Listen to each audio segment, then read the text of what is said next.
এই ভিডিওটা বানানো হয়েছে শুধুমাত্র মানুষকে আনন্দ দেওয়ার জন্য। দেখুন একটা ব্যাগের মধ্যে প্রচুর পরিমাণে পাথর ভরছে মানুষটা, আর রাস্তার পাশে এসে দাঁড়িয়ে আছে। একটা বয়স্ক লোক রিক্সা নিয়ে এসে দাঁড়িয়েছে আর তাকে বলছে আমার এই সাইকেল আর ব্যাগটা রিক্সার ওপরে তুলে দাও, আমি প্রথমে বসে পড়ি। যখনই সে ব্যাগটা নিতে যায় সঙ্গে সঙ্গে ব্যাগটাকে পাল্টে দেয় পাশের লোকটা। আর ব্যাগটা তোলার সময় দেখুন কী অবস্থা, আমার তো দেখেই তো হাসি পাচ্ছে।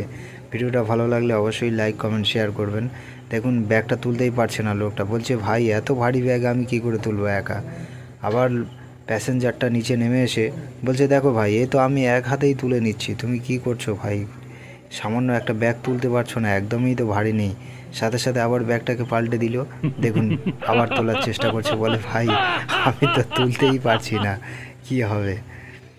তো দেখুন প্যাসেঞ্জারটা আবার নিচে নেমে আসছে, বলে দাঁড়াও ভাই আমি দেখিয়ে দিচ্ছি, দেখো আমি একটা হাত দিয়েই তুলে নিতে পারি। দেখেছো, এভাবেই লোকটাকে ঠকানো হয়।